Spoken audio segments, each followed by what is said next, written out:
నన్ను చివాట్లు పెట్టారు, నేను రోజు ఇదే విషయం అడుగుతున్నా అని చెప్పాడు. ఈ రోజు ఏమని కేంద్రంలో ఉన్నటువంటి బీజేపీ వాళ్ళ దగ్గరకు వెళ్ళిన ప్రతిసారి తెలుగుదేశంతో పొత్తులు పెట్టుకోవాలని అడుగుతుంటే వాళ్ళు ఈయన మహానే ఎన్నిసార్లు చెప్పాలి నీకు, ఏంటి పొత్తులు చంద్రబాబు నాయుడుతో పెట్టుకోమని చెప్తుంటే పద్దాకులు వచ్చి ఏంటి గోవాలని చెప్పి వాళ్ళు చివాట్లు పెట్టారు, అయినా కూడా ఎక్కడ ఒప్పించారని చెప్పి దానికి అర్థం.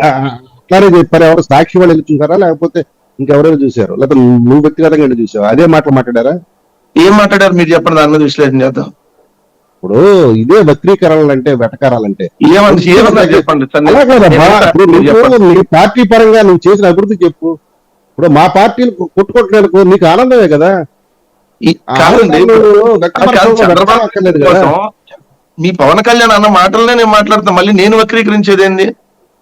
చివాట్లు పెట్టి సాయి గారు అన్నారా లేదా? సాయి గారు అంటే చాలా చివాట్లు తినాల్సి వచ్చింది ఢిల్లీలో. దానికి అర్థం రెండు చేతులు ఎత్తి చెప్పాను, ఆ రాష్ట్రం బాగుపడటం కోసం ఖచ్చితంగా పొత్తు ఉండాలని అడిగాను అని చెప్పారు ఆయన. అంటే ఏంటి సార్ దీనికి అర్థమైంది? వాళ్ళు బీజేపీ వాళ్ళకి ఇష్టం లేదు, బీజేపీ వాళ్ళకి ఇష్టం లేకపోయినా చంద్రబాబు నాయుడుతో పొత్తుని నేనే పదే పదే వెళ్ళి వాళ్ళు ఎన్నిసార్లు చివాట్లు పెట్టినా నేనే వెళ్ళి బతిలాడుకున్నాను. ఎవరి కోసం బతిలాడాడు? రాష్ట్రం కోసం అంట. ఈ రాష్ట్రం కోసం, ఏ రాష్ట్రం కోసం, ఏ పార్టీ రాష్ట్రం కోసం? తెలుగుదేశం కోసం వెళ్ళి నువ్వు చివాట్లు తింటవేంది? దానికి మళ్ళీ ఏమన్నా శాంతిప్రసాద్ గారి కోపం రావటమేంది? లేదు మీ దాని గురించి మీరు మాట్లాడుకోండి, మా దాని గురించి ఎందుకు మాట్లాడతారని మళ్ళీ ఉల్టా మమ్మల్ని అంటవేంటి? ఒక రాజకీయ పార్టీ. దగ్గరికి వెళ్ళి జగన్ రెడ్డి వాళ్ళిద్దరు కలవకుండా చూడండి అంటే ఆయన కూడా చివాట్లు పెట్టాడని మాకు కూడా వచ్చింది. అవన్నీ మాట్లాడమంటారా? జగన్ చెప్పాలా ముక్క? ఇది పవన్ కళ్యాణ్ జగన్ స్వయంగా చెప్పారు ఆ ముక్క. ఇవాళ పవన్ కళ్యాణ్ బోళా మనిషి సార్. అదే ఒరిజినల్ ఆయన నిజమే చెప్తాడు కానీ అబద్ధం ఏం చెప్పలేదు కదా. ఎంత అర్థం కాలేదు, ఎంత కష్టపడాల్సి వచ్చిందో, ఎంత స్ట్రగుల్ అయ్యానో అంటూ ప్రత్యేకించి ఢిల్లీ పెద్దలతో చివాట్లు తినాల్సి వచ్చింది. ఈ పొత్తు విషయంలో నేను రెండు చేతులు ఎత్తి దండం పెట్టి చెప్పాను, రాష్ట్రం బాగు కోసం అని చెప్పి ఆయనే చెప్పారు. అందులో మొహమాటమే ఉంది. అందులో టైగర్ ఇప్పుడు రాష్ట్రం బాగు కోసం ఈయన పొత్తు అడిగాడంట.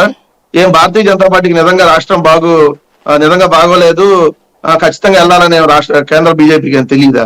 ఈ నడకపోతే ఒకవేళ నిజంగా రాష్ట్రం బాగు అంటే వాళ్ళు కోరుకోరు, ఓన్లీ పవన్ కళ్యాణ్ రాష్ట్రం బాగు కోరుకుంటున్నాడా? అంటే చంద్రబాబు నాయుడు బాగు కోసం అడిగాడు అనేది క్లియర్ గా కనపడుతుంది.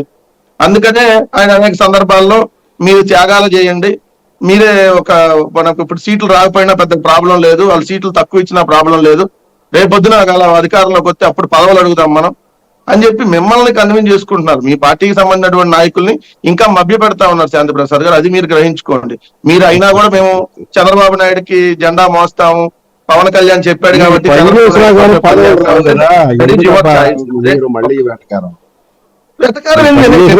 అబద్ధం చెప్తున్నాడు. ఉన్న విషయం మీద విశ్లేషణ చేస్తున్నా. ఇంకా అది కూడా చేసే స్వేచ్ఛ లేకపోతే ఎట్లా? అది కూడా మీరు జీర్ణించుకోలేకపోతే ఎట్లా? ఇప్పుడు నేను ఆయన అన్న మాటలకి దానికి అర్థం ఏంటి చెప్పండి? చంద్రబాబు నాయుడు బాగు